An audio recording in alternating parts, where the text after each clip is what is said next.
सुनो बेटा, मुझे पैंट में सिलाई लगवानी है, लगा दोगी? नहीं सब अभी नहीं हो पाएगा, अभी मैं काम कर रही हूँ, आप बाद में आ जाना। बेटा थोड़ा अर्जेंट है, मेरे बेटे को पहननी है, अभी लगा दो। ठीक है, पर 90 रुपए लगेंगे, ठीक है? 90 रुपए? 90 रुपए तो बहुत ज्यादा है, तुम 50 रुपए ले लेना। देखिए इतने में नहीं हो पाएगा। अच्छा ठीक है, आप 70 रुपए दे देना। करवाने तो करवा लीजिए, वरना आगे भी दुकान है, आप आगे चले जाइए। अच्छा ठीक है, तुम लगा दो। ठीक है, अभी मैं इनका कर दूं, उसके बाद आपका कर दूंगी। ठीक है, लाइए।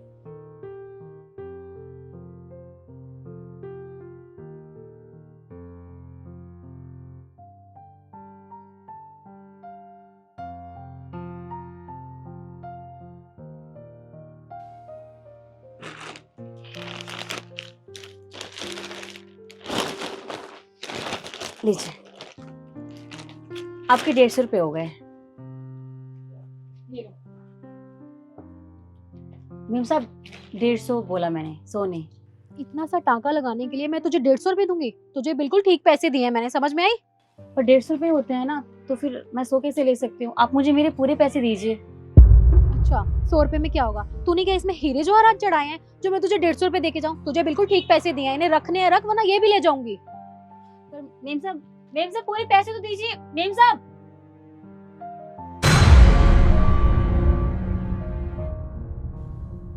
मैं अभी कर देती हूँ।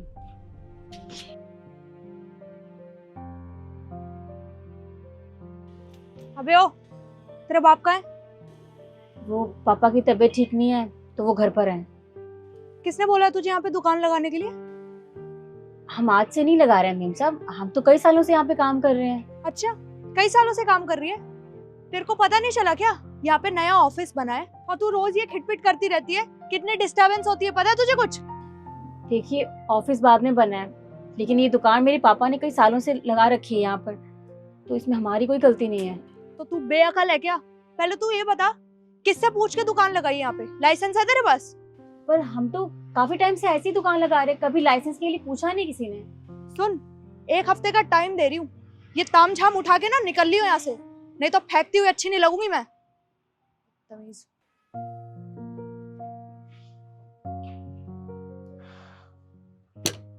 बेटा ये तो तुम्हें धमकी देकर गई है, अब तुम क्या करोगी? क्या कर सकती हूँ मेम साहब, काम तो करना ही है, मजबूरी है।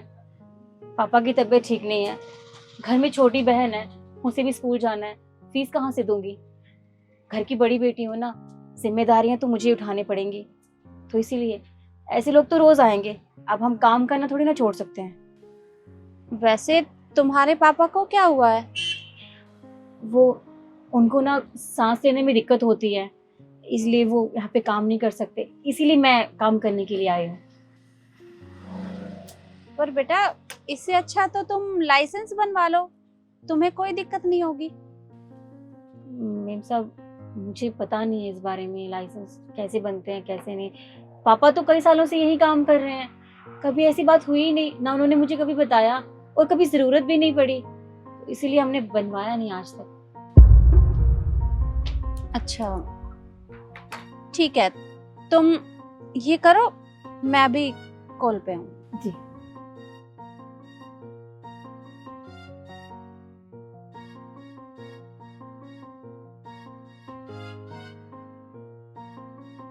हाँ विकास, तुम मेरा एक काम करोगे?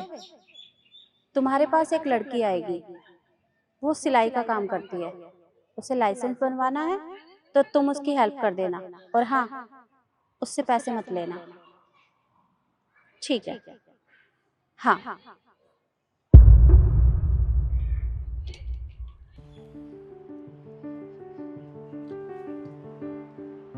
अच्छा बेटा, हो गया क्या? जी हो।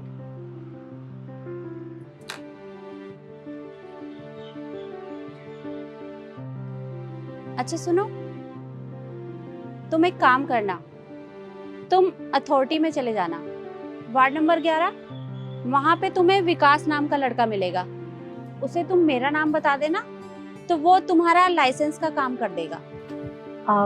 आपका नाम? मंजू, मंजू यादव। ठीक है मेम साहब, अगर आप इतना कह रही हैं तो मैं वहाँ ज़रूर जाऊँगी, क्योंकि आज नहीं तो कल हम इन चीज़ों से बहुत परेशान हो जाएंगे और क्या पता कल को काम भी ना कर पाए। आपका बहुत बहुत शुक्रिया। कोई बात नहीं। वैसे एक बात पूछूं आपसे, हाँ, आप हमारे लिए ये सब क्यों कर रही हैं? मतलब मैं आपको जानती भी नहीं हूँ, तो इसीलिए पूछा। देखो बेटा, मैं अथॉरिटी में ही काम करती हूँ और हमारा यही काम है। हम देखते हैं कि कहीं किसी ने कोई दुकान इनलीगल तो नहीं लगा रखी है या कोई गलत तरीके से काम तो नहीं कर रहा है, तो हम दुकानों को हटवाते रहते हैं। अब मैंने देखा कि तुम कितनी ईमानदारी से अपना काम कर रही हो, तो बस इसीलिए मैं तुमसे कह रही हूँ कि तुम वहां जाकर अपना लाइसेंस बनवा लेना, तुम्हें कोई दिक्कत नहीं होगी और ना ही कोई तुम्हें परेशान करेगा। मेम साहब बहुत बहुत शुक्रिया आपका, ना जान ना पहचान और आपने फिर भी हमारे बारे में इतना सोचा। आजकल आप जैसे लोग कहाँ मिलते हैं। धन्यवाद। कोई बात नहीं बेटा। अब ये हो गई है। ठीक। आप बस मुझे 50 रुपए दे दीजिए, काफी है मेरे लिए। एक काम करो, तुम ये 100 रुपए रख लो, और वैसे भी मैं अब आती जाती रहूंगी तो फिर आगे लगा लेना। पर मेम साहब आपके तो वैसे भी 90 हुई थी और मैंने कम करके 80 बोले थे और आपने तो मुझे 100 दे दिए। आप मुझे 50 ही दे दीजिए ना, मेरे लिए बहुत है। और आप तो इतनी नेक इंसान है, मेरे लिए बहुत है उतने पैसे भी। नहीं नहीं बेटा, मैंने देखा वो अभी आई थी, वो तुम्हें पूरे पैसे भी देकर नहीं गई। और कोई बात नहीं, सिर्फ 20 रुपए की तो बात है, वो तुम आगे लगा लेना, ऐसी कोई बात नहीं है। ठीक है? जैसा आप कहें। ठीक है बेटा, मैं चलती हूँ। नमस्ते। नमस्ते।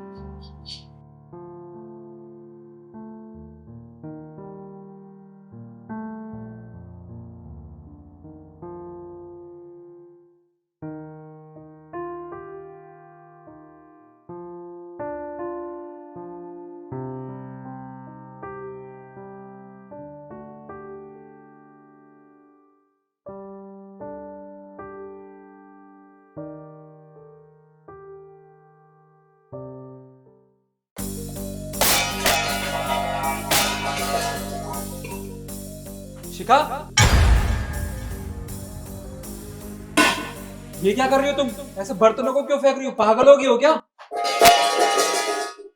हाँ, मैं पागल हो गई हूँ।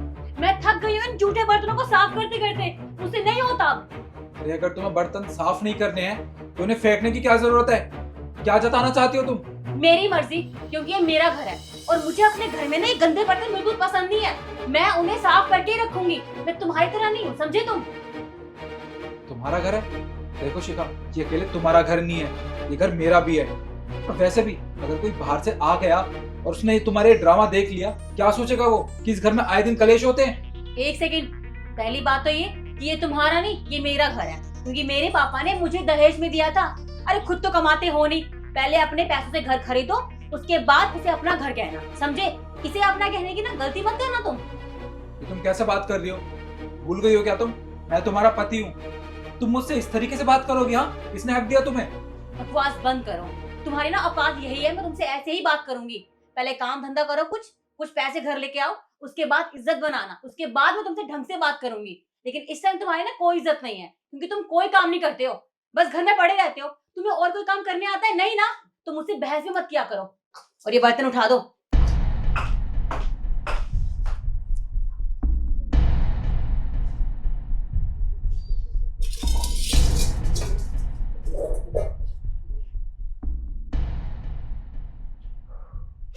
निखिल, एक बात बताओ, मेरे पर्स में से पैसे किसने निकाले?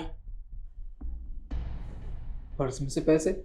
अरे मुझे क्या पता यार, तुम मुझसे क्यों पूछ रही हो कि तुम्हारे पर्स में से पैसे किसने निकाले? और वैसे भी तुम कहीं रख के भूल गई होंगी। अच्छा, इस घर में तुम्हारे और मेरे अलावा कोई नहीं रहता है, तो इसका मतलब तो यही हुआ ना कि पैसे तुमने निकाले। तुम्हें शर्म नहीं आती? तुमने चोरी करी? यार क्या बोले जा रही हो ये? भला मैं तुम्हारे पैसे चुरा के क्या करूंगा? और वैसे भी मेरे पास ऑलरेडी मेरी खुद की सेविंग्स हैं, अगर मुझे कुछ चाहिए होगा ना तो मैं उनमें से ले लूंगा पैसे। मुझे तुम्हारे पैसों की कोई जरूरत नहीं है। क्या कहा तुमने? तुम्हारी सेविंग्स?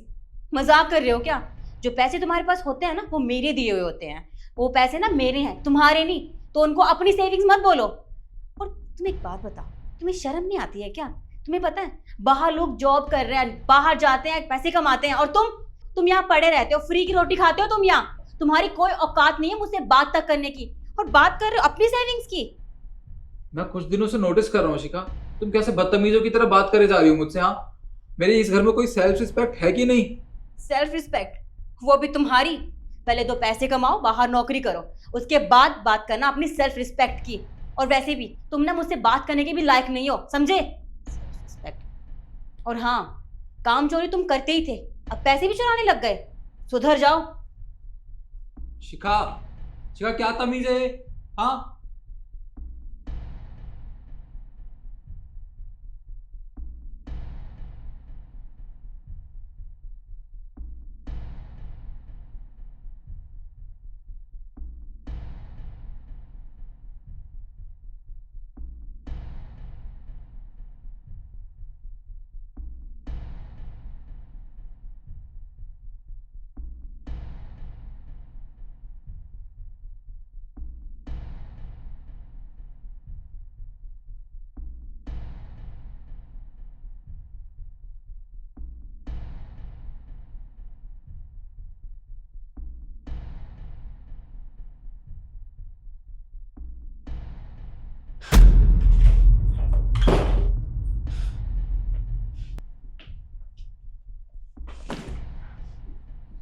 शिखा आ गई तुम?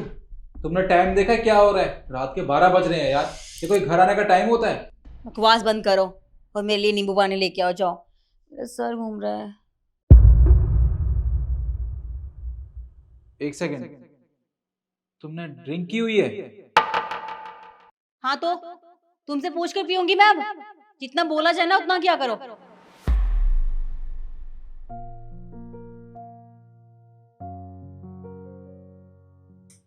खराब कर रहा है, तो वैसे ही मेरा सर इतना घूम रहा है।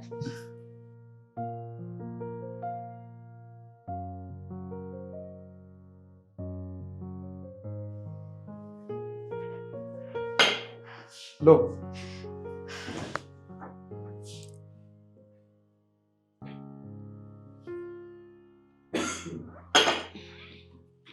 शिखा यार तुम टाइम तो देखो, रात के 12 बज रहे हैं, ये कोई सही टाइम नहीं होता घर आने का। और वैसे भी अगर सोसाइटी वालों को पता चला कि तुम इस टाइम पे घर आती हो तो वो क्या सोचेंगे तुम्हारे बारे में? क्या इज्जत रह जाएगी हमारी? बकवास बंद करो, और इज्जत की बात ना तुम ना ही करो तो ठीक रहेगा। तुम्हें पता है आज मेरे साथ जो भी हो रहा है ना, सिर्फ और सिर्फ तुम्हारी वजह से हो रहा है। मेरे पापा का इतना बड़ा नुकसान हो गया सिर्फ तुम्हारी वजह से। एक तो उन्होंने सबसे पहले ये गलती करी कि तुमसे मेरी शादी करवा दी। जरूर तुमने उन्हें कोई बद्दुआ दी होगी जो आज ये सब हो रहा है। तुम जानते हो तुम ना मेरी जिंदगी की सबसे बड़ी गलती हो। मैं तुमसे नफरत करती हूँ, सुना तुमने? तुम ये कैसी बातें कर रही हो? अरे मेरी वजह से तुम्हारे पापा की कंपनी को क्या नुकसान होगा यार? मैं भला ऐसा क्यों चाहूंगा? तुम्हारी गलती है इसमें। हाँ, जो भी हो रहा है ना सिर्फ तुम्हारी वजह से हो रहा है। पता नहीं क्यों पापा ने मेरी शादी तुमसे करवा दी। मेरी पूरी जिंदगी स्पॉइल कर दी है तुमने।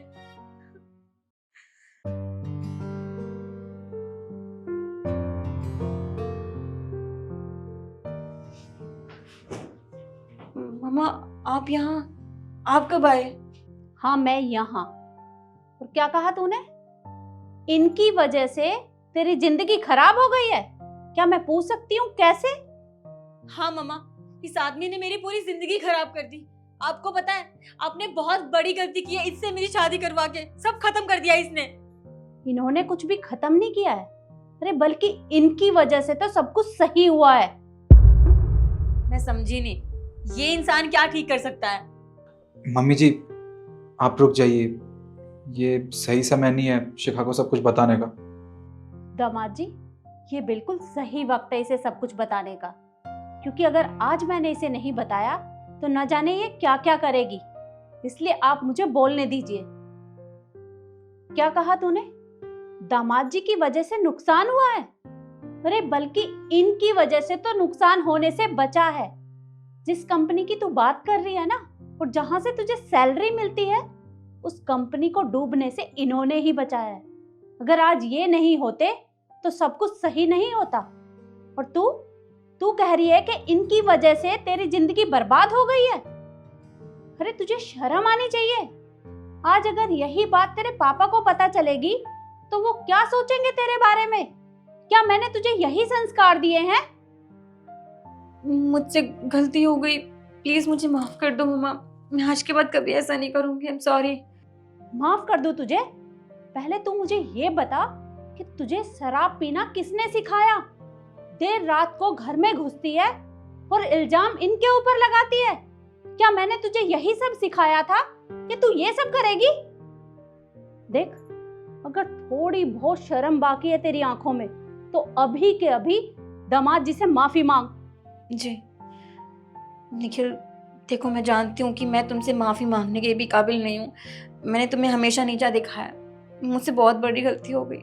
प्लीज़ मुझे माफ़ कर दो। कोई बात नहीं शिखा, तुम मुझसे माफ़ी मत मांगो। वैसे भी अब तुम्हें अपनी गलती का एहसास हो गया है, मेरे लिए इतना ही काफ़ी है।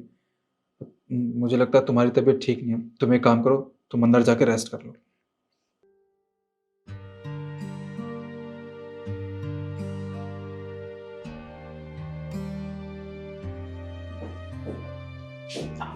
मम्मी जी आप बैठिए।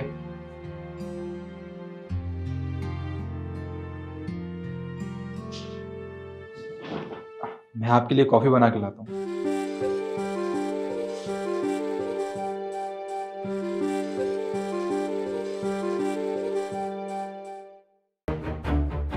ये लो पैसे, ये लो पैसे, ये लो पैसे, और लो पैसे, आप भी लो पैसे, ये लो पैसे, सारे पैसे ले लो।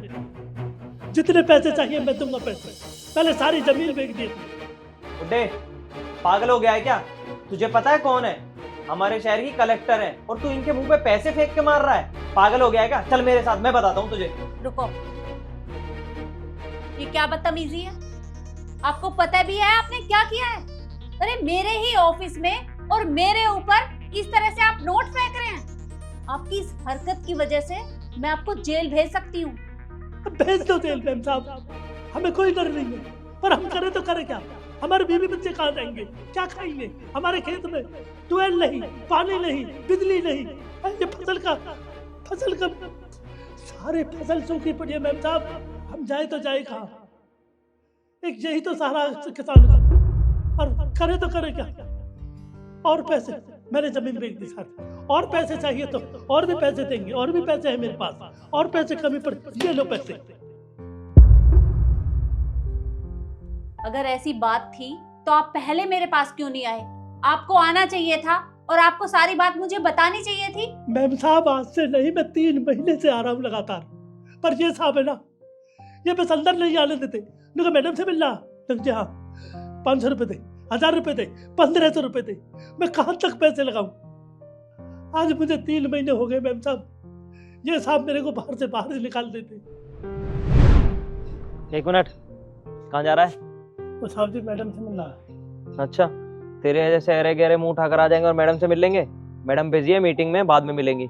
साहब जी बहुत जरूरी काम है, खेतों में पानी नहीं है, बंजर धरती हो रही साहब, सूखे पड़े खेत, फसल की बातें बन गई साहब, बात कर खानी है साहब। मैडम तेरे जैसे गरीबों से बात तक करना पसंद नहीं करती, मिलना तो बहुत दूर की बात है। वो अच्छे वीआईपी लोगों से मिलती हैं। तेरे पास है कुछ? अरे साहब जी पूरा गांव कह रहा मैडम बहुत अच्छी है, सबसे मिलती है। साहब जरूरी काम है, मिल जाने दो। मैडम अच्छी है, मैं नहीं। मैडम से तू तब मिल पाएगा जब 1000 रुपए देगा। चल जल्दी निकाल। 1000 रुपए? अरे साहब 1000 रुपए मेरे पास तो नहीं है। तो बस तो निकल यहाँ से, चल। साहब जी ऐसे मत करो, एक बार मिलवा दो साहब। मैंने कहा ना 1000 रुपए लेकर आइयो और मैडम से मिलके जाइयो। चल जा यहाँ से। अरे साहब सुमित, क्या है ये सब और ये क्या बोल रहे हैं? अरे मैडम ये झूठ बोल रहा है। मैंने तो इसे देखा ही पहली बार अपने ऑफिस के बाहर। ये कहाँ से 3 महीने से आ रहा है और ये झूठ बोल रहा है। मैंने इससे कोई पैसे नहीं मांगे। चुप करो तुम। और ये भला तुम्हारे ऊपर झूठा इल्जाम क्यों लगाएंगे? इन्हें कोई दुश्मनी है तुमसे? और मेरे तो ये समझ में नहीं आता कि तुम्हें सैलरी किस बात की मिलती है? लोगों से रिश्वत लेने की? मतलब लोग मुझसे मिलने के लिए आते हैं और तुम उनसे पैसे ऐंठते हो? मैडम मैंने ऐसा कुछ भी नहीं किया, ये झूठ बोल रहा है। देखो बहुत हो गया तुम्हारा। तुम्हारी इस हरकत की वजह से मैं तुम्हें अभी के अभी सस्पेंड करती हूँ। निकलो यहाँ से। पर मैंने कहा ना मुझे तुम्हारी कोई बात नहीं सुननी, निकलो।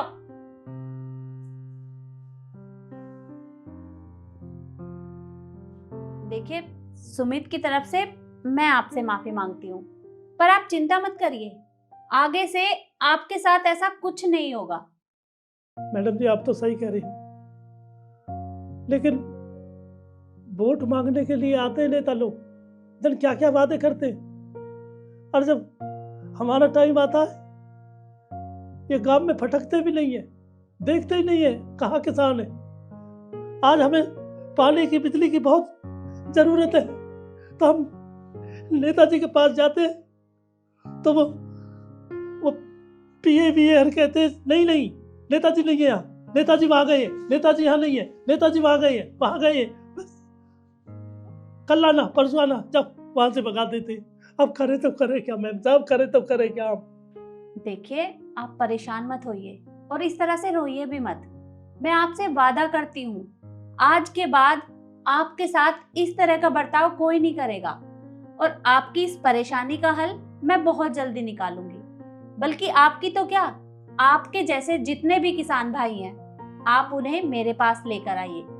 उनकी जो भी परेशानी होगी मैं उसका हल जल्द से जल्द निकालूंगी, आप चिंता मत करिए।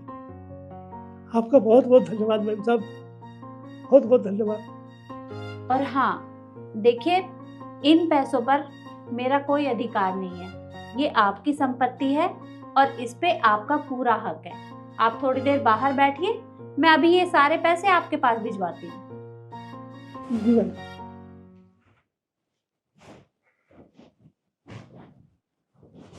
शिखा जी मैम, विकास को अंदर भेजो और उसे बोलो ये सारे पैसे उठाकर इनके पास भिजवा दो।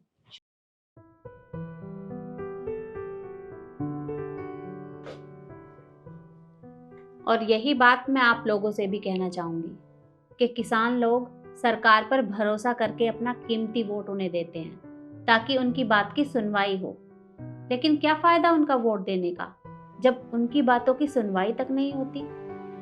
देखिए, मेरी हाथ जोड़कर सरकार से यही अपील है कि कृपया किसानों के साथ ऐसा कुछ ना करें, उनकी बात सुनी जाए। वीडियो आपको कैसी लगी कमेंट में जरूर बताइएगा और ज़्यादा से ज़्यादा शेयर करें। धन्यवाद। भाई एक काम करना, 10 प्लेट बिरयानी पैक कर दो। 10 प्लेट? हाँ जी अभी करता हूँ।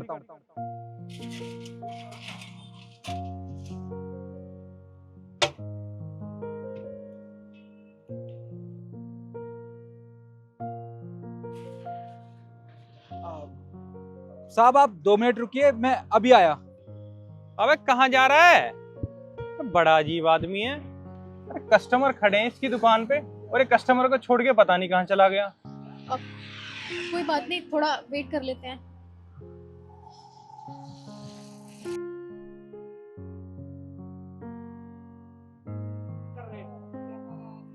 चल यार ईशु, कहीं और से बिरयानी लेते हैं, ये पता नहीं कहाँ चला गया। चल बैठ। साहब आप कहाँ जा रहे हैं? बस 5 मिनट रुकिए, मैं अभी आपकी बिरयानी पैक करके देता हूँ। अरे यार तू बड़ा अजीब आदमी है, कस्टमर तेरी दुकान पे खड़े हैं और तू कस्टमर को छोड़ के पता नहीं कहाँ चला गया। साहब वो मुझे ना एक ज़रूरी काम आ गया था, इसलिए बस मैं गया था। अब भैया एक बात बताओ मुझे, कस्टमर से ज्यादा इम्पोर्टेंट तो कुछ भी नहीं होता ना, तो आप अपने कस्टमर को छोड़ के ऐसा कौन सा इम्पोर्टेंट काम था जो करने गए थे? मेम साहब आप बिल्कुल ठीक कह रही हैं, ग्राहक बहुत ज़रूरी होता है, पर मेरे लिए मेरे ग्राहक से ज़्यादा ना मेरे मालिक का काम ज़रूरी है। अब मालिक का काम? जी हाँ मेम साहब, वो क्या है ना कि हर रोज़ मैं अपनी दुकान लगाता हूँ ना, तो सबसे पहले भगवान के लिए 1 प्लेट बिरयानी ले जाता हूँ ताकि मैं उनको प्रसाद चढ़ा सकूँ। और अभी अभी मैंने दुकान लगाई थी, इतने में आप आ गए, मैं प्रसाद तो चढ़ा नहीं पाया उनको, तो बस इसलिए मैंने पहले वो बिरयानी पैक की, अब मंदिर गया था भगवान को भोग लगाने के लिए। भाई तुम्हारा ये मालिक का विचार मुझे बहुत अच्छा लगा, सबसे पहले भगवान को भोग लगाने का विचार। पर मुझे एक बात समझ नहीं आई, भगवान को तो तुम 1 प्लेट बिरयानी ले जाते, फिर तुम ये 2 प्लेट बिरयानी किसके लिए लेके गए थे? साहब वो क्या है ना कि 1 प्लेट बिरयानी तो मंदिर में भगवान को प्रसाद चढ़ाने के लिए, और बाकी वो मंदिर के सामने ना एक बुजुर्ग आदमी बैठता है, तो बस उसके लिए बाकी बिरयानी ले गया था मैं, ताकि उनका भी पेट भर सके। सच्चे में भाई तुम्हारा विचार बहुत अच्छा है, पहला प्रसाद भगवान को और साथ ही साथ गरीबों की भी सेवा। सच में बहुत अच्छा विचार है। जी साहब। पर तुम मुझे एक बात बताओ, इस भोग के चक्कर में मान लो हम यहाँ से चले जाते तो तुम्हारा तो नुकसान हो जाता। हाँ माना साहब कि मेरा नुकसान हो जाता, पर आप यहाँ से गए तो नहीं ना। और मेरा मानना तो यह है कि भगवान की लीला को ना कोई नहीं समझ पाया आज तक। अगर आप यहाँ से चले जाते तो क्या पता भगवान मेरे पास आपसे भी कोई अच्छा ग्राहक भेज देते, वो मुझे आपसे भी बड़ा ऑर्डर देते। हम आपका भगवान पे विश्वास टूटने नहीं देंगे और हम ऑर्डर भी कैंसिल नहीं करेंगे। अब आप एक काम कीजिए, हमारी बिरयानी पैक कर दीजिए। जी मैं आपकी बिरयानी पैक कर देता हूँ। और एक बात और साहब, एक बात और कहना चाहता हूँ आपसे। आपको तो पता है ना कि पूरे 144 साल बाद प्रयागराज में महाकुंभ का मेला लगा है। उसमें बड़े बड़े साधु संत आते हैं और साहब वहाँ तो हमारे सनातन धर्म का इतना प्रचार प्रसार होता है। देखिए मैं तो वहाँ होके आ गया हूँ और मैं आपसे भी ये विनती करूँगा कि आप भी एक बार वहाँ ज़रूर होके आएँ।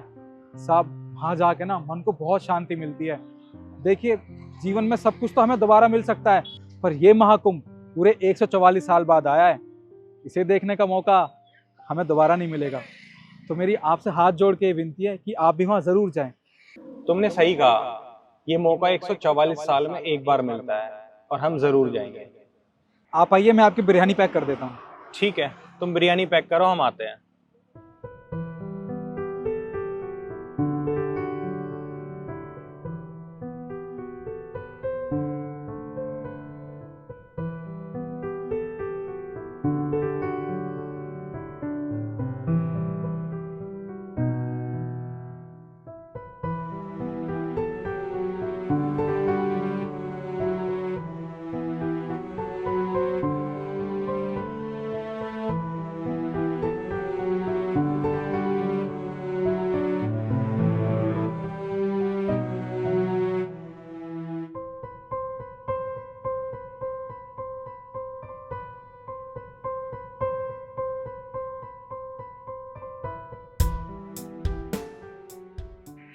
ये लीजिए साहब आपकी बिरयानी। जय श्री राम। जय श्री राम। जय श्री राम। परेशानियां और मुश्किलें सभी की जिंदगी में आती हैं, लेकिन सिर्फ भगवान पर भरोसा ही हमें जिंदगी की सारी तकलीफों से निकलने में मदद करता है। इसलिए दिन की शुरुआत हमेशा भगवान का नाम लेकर करनी चाहिए, क्योंकि वही है जो हमेशा हमारे साथ खड़े रहते हैं।